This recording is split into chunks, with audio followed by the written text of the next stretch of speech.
Look at the flooded paddies of northern India, and then look at the cracked earth of the Deccan Plateau. Why does farming look so radically different depending on where you stand in the exact same country?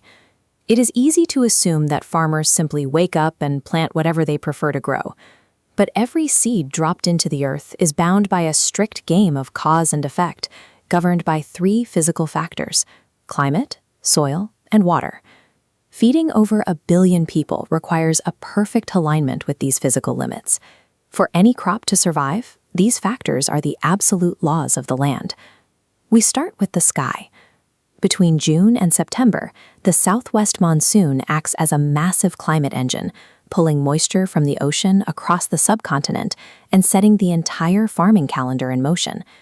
This arrival triggers the Kharif season. Crops like rice are planted as the rains hit, requiring extreme amounts of water, leaving fields entirely submerged.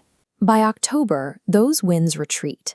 The cooler, drier months that follow make up the Rabi season, which supports crops that need much less moisture, like wheat.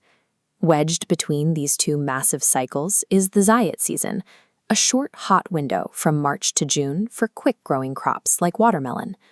Try planting a thirsty Kharif crop during the dry Rabi months, and the harvest will fail. The climate dictates exactly when a seed can survive. But perfect rainfall is useless if it hits the wrong ground. Over millennia, solid bedrock weathers, mixing with decaying humus to form distinct fertile soil layers. This creates specific zones. Rich alluvial soil spans the northern plains, while the Deccan Plateau holds clay-heavy black soil that excels at trapping moisture. Yet this critical top layer is incredibly fragile. Deforestation, overgrazing, and repeated intensive cropping can easily strip away the nutrients and the soil itself. To protect it, farmers engineer the landscape, cutting flat terraces into steep hillsides or plowing along the natural contours of slopes to stop water from washing the earth away. It takes hundreds of years to form just a few centimeters of soil. Once it erodes, it is lost for our lifetime. It is a strictly non-renewable resource. Where the rains are heavy and the soil is deep, farming thrives naturally. But in arid zones where nature falls short, human engineering steps in. Historically, this meant highly localized, sustainable solutions. Farmers built gravity-fed channels called coules in the mountains, or used hollowed-out bamboo pipes to deliver water drop by drop directly to plant roots. Today, we operate on a massive industrial scale. Deep tube wells pump groundwater to the surface, and thousands of miles of engineered canals forcibly reroute rivers across dry land. These modern systems keep crops alive year-round and guarantee massive yields, but they come with a steep cost. They are draining underground aquifers far faster than a rain can refill them.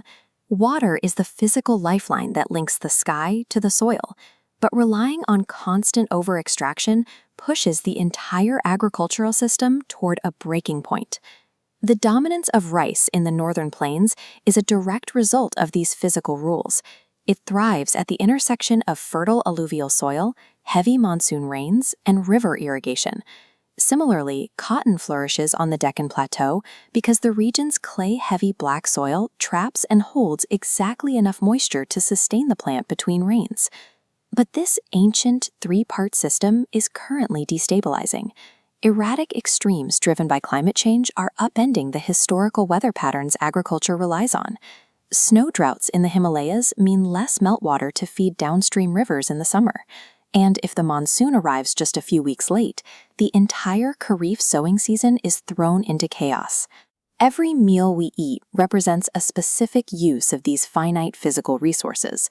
Sustaining India's food supply requires an understanding of the massive physical costs behind every single grain.